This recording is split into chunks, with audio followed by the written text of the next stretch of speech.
eat that. What? Why not? Just look at it. My God, you're right. The warning, "Don't eat that, please." Marcus Wellington III's hand froze in midair. The roasted chestnut hovered just an inch from his lips. Where did that voice come from? He turned around. In the frozen Manhattan evening, standing in a closed shop's doorway, was a small girl. Her clothes were torn, her shoes had holes, but her eyes held a strange intensity. "What did you say?" Marcus asked. The girl stepped forward, shivering in her thin coat. "Those chestnuts, don't eat them, please." Marcus stared in disbelief. On his wrist was a $100 Rolex, on his feet $1,000 shoes, and behind him a $100,000 town car sat waiting. And this homeless girl was telling him not to eat a $2 bag of chestnuts? Normally Marcus would ignore this. He always ignored people. But today something was different. Maybe it was the truth in the girl's voice, or maybe Marcus was truly tired. Lonely, empty, sad, even after earning $3 billion. "Why not?" he asked, stopping to listen to a stranger for the first time in years. 2 months earlier, Wellington Tower, 68th floor. Marcus Wellington's life was perfect. On paper, number 47 on the Forbes list. $3 billion in wealth, the world's best companies at his feet. But tonight, in his empty penthouse on the 68th floor, Marcus was completely alone. His wife Caroline had divorced him 2 years ago. "You're a machine, Marcus." "Not a human with a heart," were her final words. His 12-year-old daughter Sophie lived with her mother in California. She called once a month, and even that felt obligatory. "Dad, I gotta go. Mom's calling me for dinner." Always the same excuse. Friends? Colleagues? They were all just after his money. Marcus looked out the window at Manhattan's lights. Millions of people, but no one for him. Is this success? He asked himself.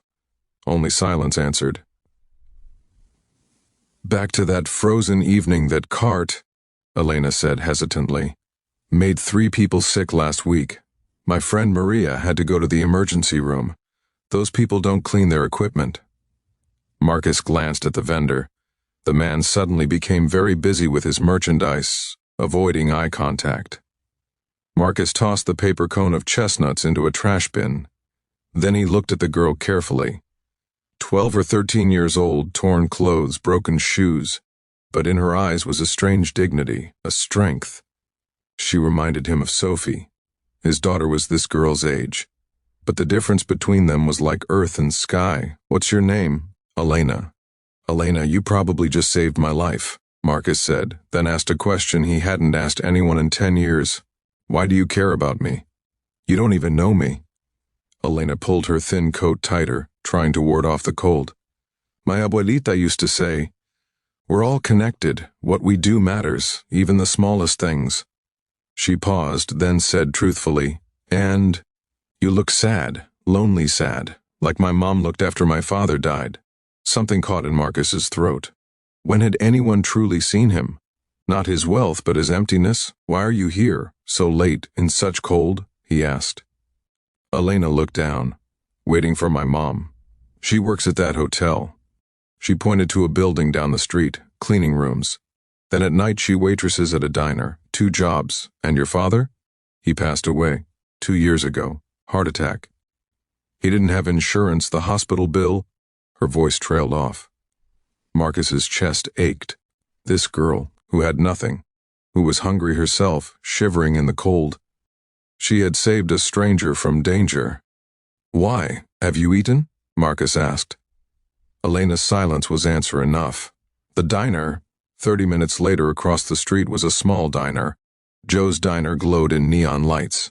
Marcus and Elena sat in a booth near the window. Outside in the car, James, his driver, kept watch. At first Elena had refused. "I don't know you. My mom said that with strangers." "Absolutely right. Your mom is wise." Marcus pointed to James. "That's my driver. He's been with me 15 years. He can see us. And if you want, you can Google me. Marcus Wellington." Elena thought for a moment, then agreed. Now she was eating a burger and fries like she hadn't had food in weeks.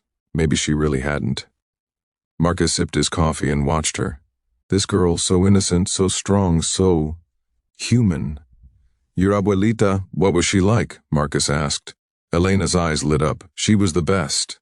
Every night she told me stories, old stories from Mexico, and she'd say that small things matter, a smile, a kindness, a truth.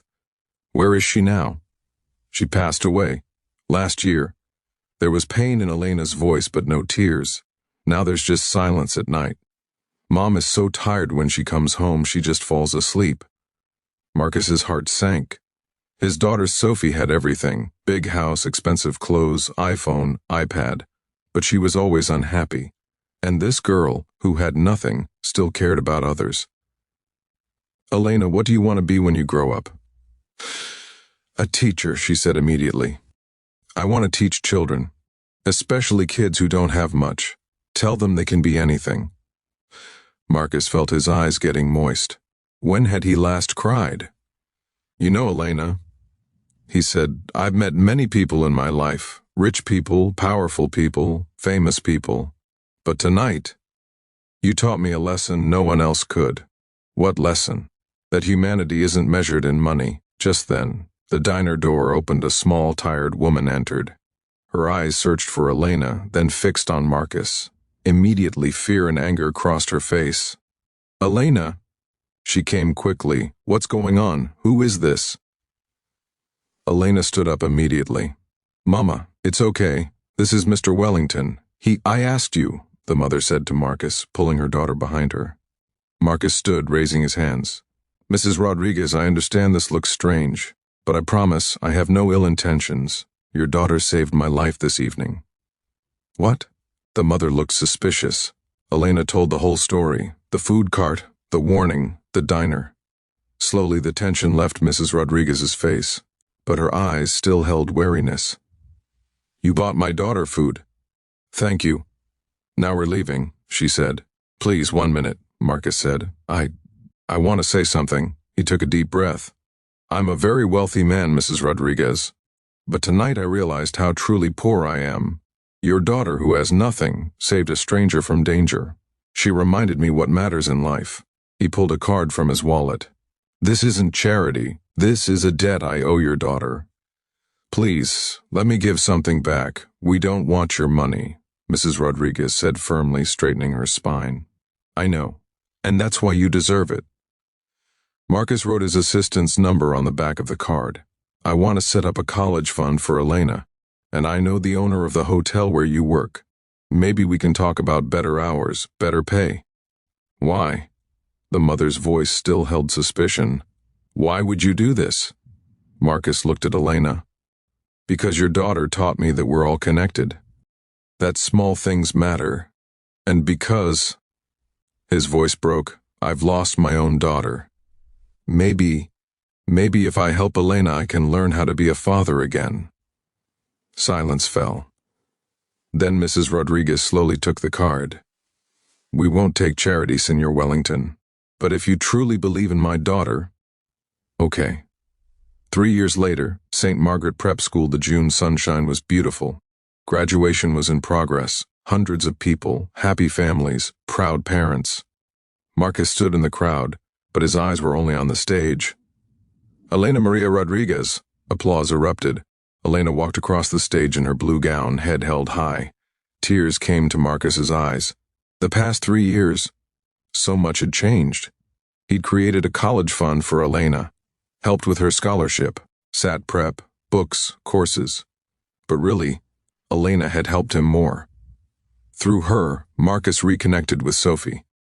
Together they started volunteering at a literacy program.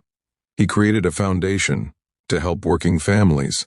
He learned that wealth's true value is in sharing it. When Elena received her diploma, she spotted Marcus in the crowd and smiled. Marcus smiled back and waved. Backstage, after the ceremony, Mr. Wellington. Elena ran and hugged him. Hey, no more Mr. Wellington. How many times? Call me Marcus. Okay, Marcus. Elena laughed. Mrs. Rodriguez arrived, now smiling more than before, less tired. Thank you, Mr. Wellington. Without you, this wouldn't have been possible. No. Marcus shook his head. Without your daughter, I wouldn't be here today. Just then a voice called out, Dad, Marcus turned. Sophie. His daughter, now 15, ran and hugged him. I couldn't miss Elena. You invited me, thank you. This was the first time in months Sophie had hugged him like this. Marcus's heart filled. Elena smiled and hugged Sophie. The two were now close friends. Evening. Central Park. The four of them walked through the park. Marcus, Elena, Mrs. Rodriguez, and Sophie. A strange family, but a family. So Elena, which university? Sophie asked. Columbia. Full scholarship, majoring in education. And then, back to my neighborhood, teaching kids, showing them their dreams are possible. Marcus squeezed Elena's shoulder. You'll be an amazing teacher. They sat on a bench. The sun was setting, the sky golden and pink. Marcus, Elena said quietly, I never said thank you. Thank you? For what? For everything. Marcus laughed and shook his head. Elena, that night when you stopped me, I wasn't just saved from getting sick. I was saved from a life that was empty, meaningless. He looked at the sky. I spent my whole life building wealth. But that night, a homeless girl taught me what real wealth is. What? Humanity, kindness, caring for others. Marcus looked at Elena. You saved me, Elena, not the other way around. Tears came to Elena's eyes. My abuelita used to say, we're all connected. And she was absolutely right. The end. 1 year later, Marcus sat in his office. But now this office was different. On the walls were pictures of Elena. Graduation, first day at Columbia, her first teaching internship, and pictures of Sophie, father and daughter volunteering together, teaching kids at the literacy program. On his desk was a frame, not a picture from that frozen night.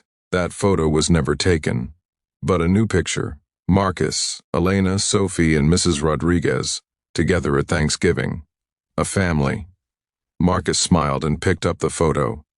He had lost so much in his life.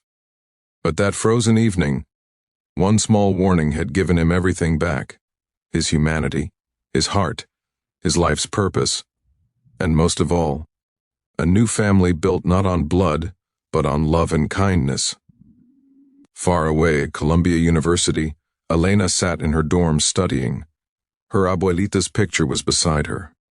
You were right, abuelita, she said. Small things matter. One warning changed 2 lives. She smiled and opened her book. Tomorrow she would teach poor children and tell them their dreams are possible. Because once, on a frozen night, a homeless girl saved a billionaire. And both their lives changed forever. The end.